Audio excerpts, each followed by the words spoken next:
Campina Grande, quarta-feira, dia 12 de junho.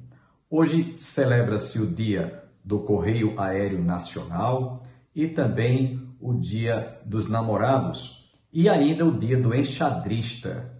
Porém, eu quero fazer uma ressalva pela passagem do Dia dos Namorados. Muitos casais, na fase de namoro e até o noivado, demonstram realmente afeto, carinho, ternura, trocas de palavras e juras de amor. Mas quando casam, parece que isso acaba. Não.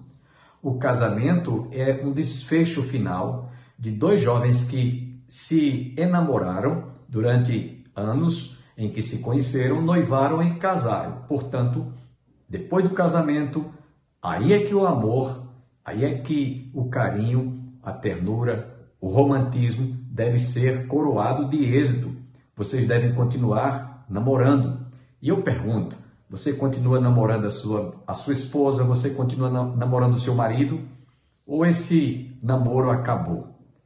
Porque você às vezes não procura realmente cultivar esse momento de ternura, de carinho, de romantismo. Então, nossa palavra nessa manhã, pela passagem do Dia dos Namorados, não importa se você está casado há 5, a 10, a 15, a 20, a 30 anos, não interessa. Eu pergunto, você continua namorando a sua esposa? Continua namorando o seu marido? Esse é o conselho que nós deixamos para você pela passagem do Dia dos Namorados.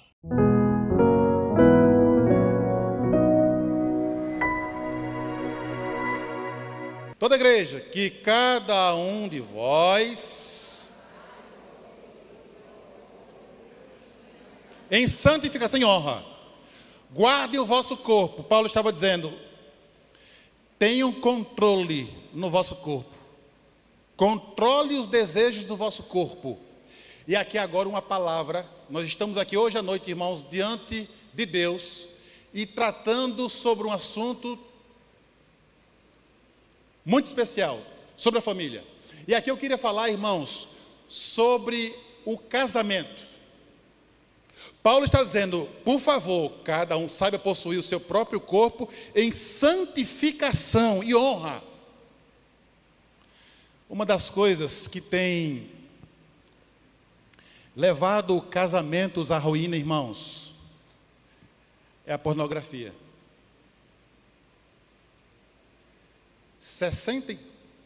Pesquisa científica, 63% dos homens cristãos veem pornografia.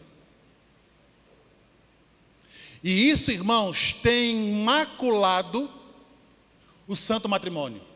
E lá em Hebreus, a palavra vai dizer que o nosso leito, irmãos, deve ser sem mácula. Logo, muitos casais estão flertando com essa ideia de que nós precisamos apimentar o santo matrimônio. O nosso casamento não está tão bem, nós precisamos de pitadas de pornografia. Que Deus nos guarde desse mal. E isso, irmãos, está presente hoje. Isso é normal e natural. Mas estamos aqui, irmãos, diante de Deus, e estamos aqui conversando com famílias cristãs que abraçaram a fé no cristianismo. E Paulo vai dizer, não, por favor, mantenham o corpo em honra. Que Deus guarde os nossos olhos. Se tem uma coisa, irmãos, que apimenta o matrimônio, primeiro, aos homens. O homem que é bíblico, o homem que é crente, esse homem, enquanto mais ele estiver diante de Deus, ou perto de Deus, ele desejará estar mais perto de sua esposa. Amém, varão? E quanto à mulher, quando ela percebe que este homem honra Deus e honra ela, logo ela desejará continuamente a respeitá-lo. Amém. Amados irmãos, no verso de número 5, há uma observação do apóstolo a respeito de um detalhe que eu vou ser bem sucinto por conta do horário, mas a palavra de Deus nos diz: não com desejo de lascívia, como gentios, que não conhecem a Deus. E o que é lascívia, irmãos? Lascívia é todo desejo sexual desenfreado. Lascívia é todo desejo sexual desenfreado. E isso envolve, irmãos, a pornografia no meio do santo matrimônio.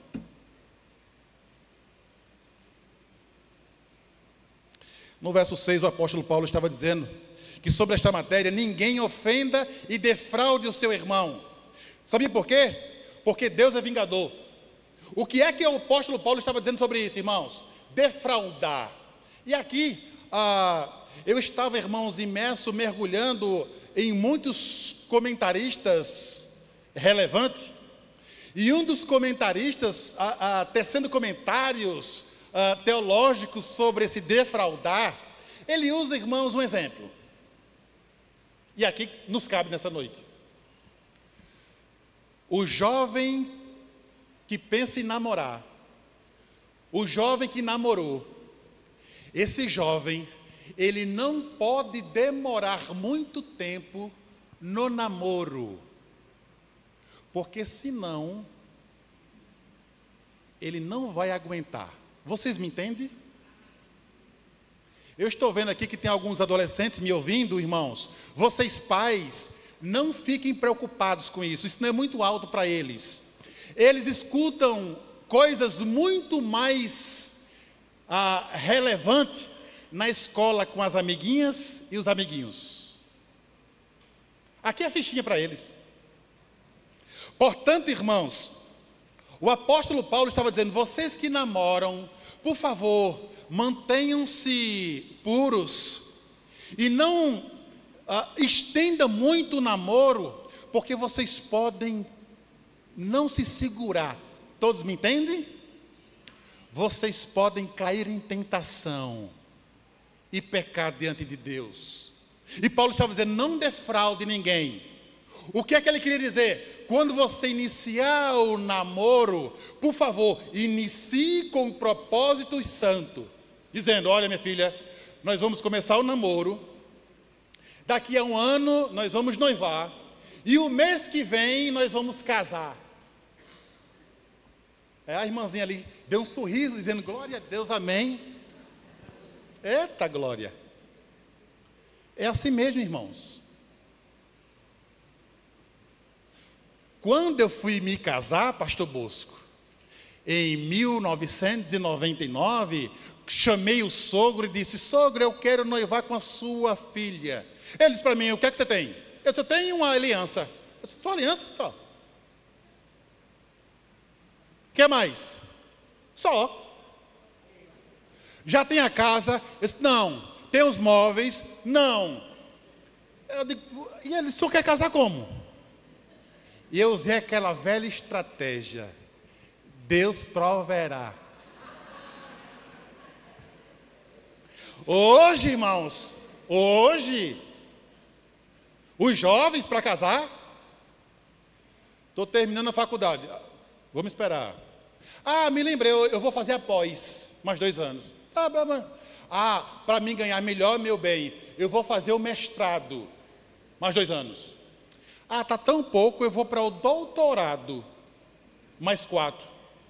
Está com 40 anos. O varão olha e diz assim: não quero mais não. Acabou. Hoje está assim, irmãos. As pessoas, para casar hoje, eu estou falando de crente hoje, precisa terminar 2, 3 cursos superior, precisa comprar o apartamento aqui no Mirante de 2 milhões, precisa comprar o carro bom do ano, precisa já comprar, irmãos, a viagem de lua de mel, aí depois casa. E isso passa-se 15, 20 anos. E cai, irmãos, em pecado. Abandona a pureza, abandona a santidade. E é por essa razão que o apóstolo Paulo estava dizendo: por favor, Por favor, não defraude. Se você não tiver responsabilidade, decisão no relacionamento, por favor, não entre. Viva longe da moça. Desista do namoro. Não defraude ela. Sabia por que não defraude ela? Porque no final do verso, Paulo estava dizendo: se vocês fizerem isso, Deus é vingador. Deus vai tratar com vocês. Deus vai vir ao encontro de vocês e exercer ira e juízo. Por fim, irmãos, no verso de número 8. Portanto, quem rejeita estas coisas, não rejeita a homens. Quem rejeita estas coisas, não rejeita homens, e sim, irmãos, a Deus, que também vos dá o seu Espírito Santo. Esta palavra, irmãos, não é do apóstolo Paulo, não é do seu filho Timóteo, não é, irmãos, do seu irmão aqui que está anunciando essa verdade. E por favor, não rejeite essa palavra, porque essa palavra, irmãos, está vindo direto do trono da glória do Salvador sobre nós. Por mais que esteja como um martelo batendo no seu coração, lhe constrangendo, irmão, se Deus está fazendo isso hoje com você, comigo, é porque Deus nos ama. Deus quer, irmãos, que andemos em pureza, em santidade, sem a qual ninguém verá a Deus. Mas aqui, irmãos, alguém pode dizer: pastor, tudo isso que Paulo relatou, que o Senhor está abordando hoje à noite, é muito difícil, não tem como nós vivermos. Não tem como nós praticarmos essa verdade. Pastor, nós namoramos, não tem como nós nos contermos. É muito difícil.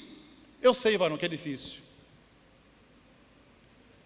Mas, por favor, Paulo estava dizendo: vocês, no final do verso de número 8, vocês têm o Espírito Santo. É difícil, irmãos amados, para pessoas que não têm o Espírito Santo. Nós temos o Espírito Santo. Irmãos, nós vencemos ontem, nós vencemos hoje, e nós iremos permanecer vencendo, porque nós temos o poder do Espírito Santo que habita em nós e através de nós. Dito estas verdades, Deus nos chamou, Deus nos salvou por pura graça.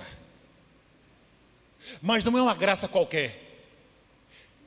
Deus nos chamou, Deus nos salvou por graça, irmãos, mas não uma graça irresponsável, não uma graça barata. Nós, irmãos, a graça nos salvou, mas o discipulado, irmãos, tem um preço caríssimo. E o preço do discipulado, irmãos, é renúncia, é obediência, é uma família pautada no Evangelho, é uma família, irmãos, que renuncia à promiscuidade, que renuncia, irmãos, à pornografia, que renuncia à erotização, e essa família vive para a glória de Deus. E aqui, irmãos, eu quero finalizar a minha abordagem nesta noite, tecendo mais alguns comentários. Eu faço as minhas ponderações e considerações finais nesta noite. Primeiro, você que é cristão, você que tem uma família cristã, que todas as decisões de sua família, de sua casa, seja pautada na palavra de Deus. Vamos repetir isso? Que todas as nossas decisões sejam na palavra de Deus. Amém? Segundo lugar, irmãos, Uma palavra aos pais que estão me ouvindo nessa noite. Você, pai. Você, mãe. A nossa responsabilidade diante de Deus é apontar o caminho da santificação aos nossos filhos. A missão, irmãos, de apontar o Evangelho, de apontar a palavra, de discipular os nossos filhos, irmãos, não é propriamente da igreja. A igreja, irmãos, ela coopera 30%. 70%, irmãos, Deuteronômio capítulo 6, no verso 6, é com os pais. Portanto, você que é pai, está me ouvindo? E às vezes, irmãos, nós ficamos, sabe, com peninha, nós não queremos, sabe, levar os nossos filhos à disciplina, à exortação, porque o mundo avançou e nessa era da pós-modernidade não precisa de tanta santidade, de tanta pureza. Isso tem um preço. Toda libertinagem tem um preço. Portanto, a missão, irmãos, dos pais é apontar, irmãos, a santificação e exortar os filhos no Senhor. Essa é a missão, irmãos, dos pais. E às vezes os pais não exercem essa missão e querem transferir, irmãos, para a igreja. Em especial, irmãos, para o pastor. Pastor sofre.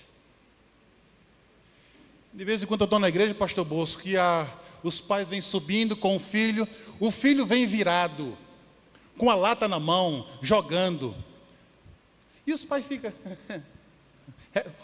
o senhor que resolve. É com o senhor. Como se o garoto não tivesse filho. Irmãos, eu estava fazendo uma visita esses dias a um casal. Eu coloquei meu óculos aqui, e uma criança de 5 anos, 6 anos, pegou o meu óculos, e o pai vendo, pegou o meu óculos, e eu deixei. Pegou, ele vai pegar e depois vai colocar de novo. Aí ele pegou, irmãos, colocou no chão e ficou riscando. Eu disse, que coisa linda, riscando. E olhando o garotinho, riscando meu óculos, da Chilibim. Foi uma fortuna. Irmãos do céu, o pai olhou para mim e disse, o senhor não vai fazer nada não? Comigo.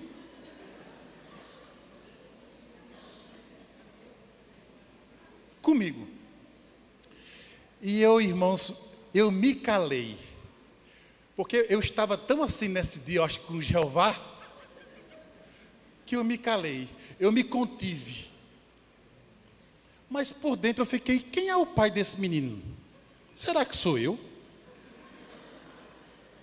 Primeiro, eu só tenho 2, e os 2 que eu tenho é a minha Xerox. Os pais, irmãos, para não gerar tristeza no coração da criança, não as corrigem hoje. Isso tem um nome. Sabia qual é o nome, irmãos? Egolatria. Egolatria.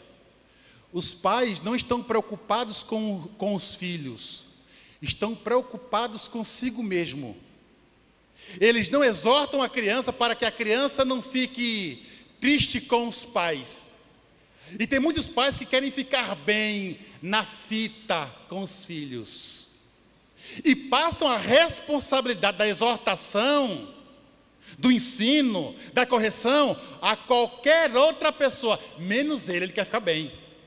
Quando não é o pastor, é os avós. Vó, por favor. Ei, tá vendo não, vó? Mãe, mãe, o menino. Mas a mãe, ela quer, dizendo, é porque a minha filha, o meu filho, é meu amigo. Não, irmãos. Filho não é amigo, não. Aí você está se rebaixando. Amigo, os filhos têm na escola, talvez. Nós não somos amigos dos nossos filhos. Nós temos, irmãos, autoridade sobre eles.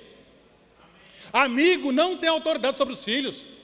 Deus me deu, Deus te deu a autoridade para exortar, para disciplinar. E isso não é função, irmãos, do avô, isso não é função da avó, isso não é função da igreja, do pastor. A função é sua, a função é minha, a função, irmãos, é nossa. Eu lembro-me de um moço preso nos Estados Unidos, entrando numa viatura de polícia, e depois ele teceu um comentário, ele escreveu uma carta dizendo as angústias, as agruras que ele tinha contra o pai. Dizia ele: cheguei em casa a primeira vez, no meu primeiro furto, com uma bicicleta. Meu pai viu, eu não trabalhava, meu pai não me disse nada. E comecei a galgar patamares no crime.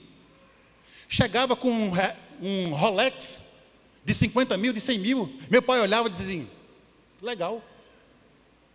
Nunca trabalhou o garoto. Partiu, irmãos, para roubos mais relevantes. Banco, carro forte, gangue nos Estados Unidos. E o pai nunca repreendeu o moço, dizendo: para, nunca. O moço disse, e aqui eu finalizar a palavra dele: eu tenho grande amargura do meu pai. Eu me tornei o que me tornei, porque o meu pai nunca me corrigiu. O meu pai nunca me disciplinou. O meu pai nunca me deu limite. E essa nossa geração, irmãos, está sem limite. Adolescente hoje está sem limite. Adolescente hoje pega um telefone e fica 3, 5, 6 horas e os pais não dão limite. Quem é que vai fazer isso, irmãos, a igreja? O pastor? Não. É você. Somos nós, como pais. Portanto, irmãos, se não houver freio, se não houver disciplina, jamais teremos um ambiente, irmãos, que reflita a glória de Deus. Nós seremos, irmãos, como as demais famílias, os demais lares. E o nosso lar precisa, irmãos, refletir a palavra e a glória do Salvador.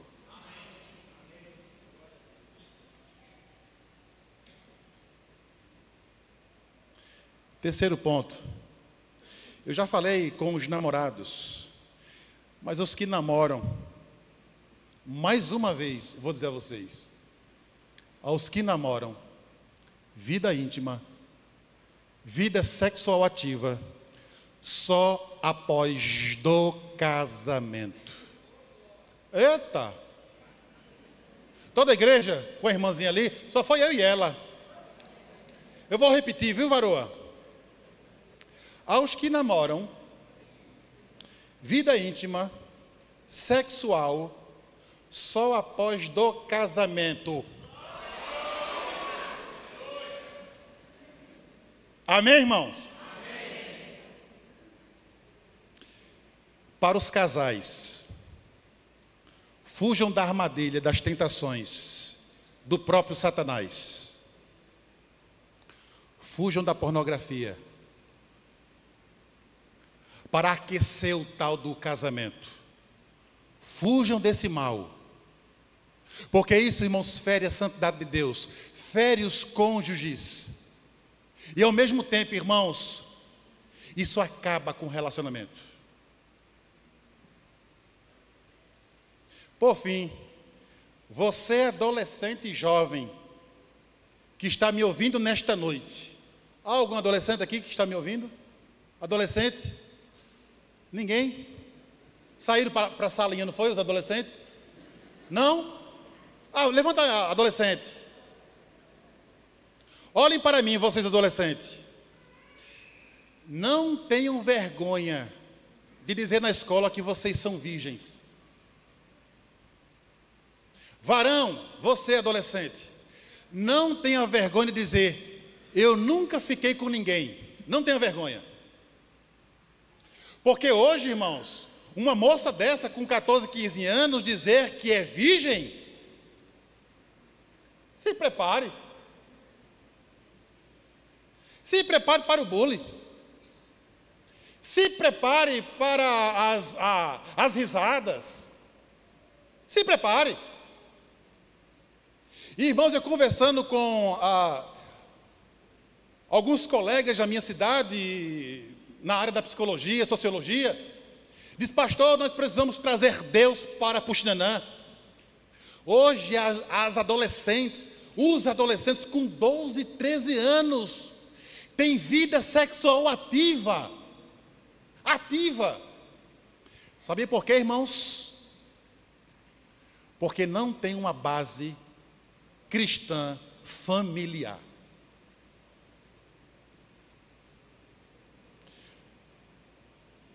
Adolescente, fujam da promiscuidade, fujam do pecado e vivam, sejam puros para a glória de Deus. Por fim, irmãos, essa é a maneira que a família cristã promove a glória de Deus. Quando esta família, irmãos, guarda a palavra de Deus, quando esta família, irmãos, guarda o corpo, vive longe da lascívia, não defrauda o seu irmão, recebe a palavra e, sobretudo, depende do Espírito Santo para vencer as tentações da vida. Essa é a verdadeira família de Deus que louva e propaga a glória do próprio Deus. Que o Senhor nos abençoe hoje, amanhã e sempre. Eu só tenho que agradecer a você, internauta, telespectador da TV Master, Canal 20, TV a cabo, que esteve conosco. Amanhã você está convidado a continuar ouvindo e recebendo mais uma vez a palavra de Deus. Portanto, tenha um dia abençoado, que Deus guarde a sua vida, proteja a sua família e celebre bem hoje o Dia dos Namorados, conforme eu disse a princípio deste programa, no início deste programa. Deus abençoe a você e a toda a sua família e até amanhã. E nós vamos encerrar o nosso programa ouvindo o cantor Sérgio Lopes. Até amanhã.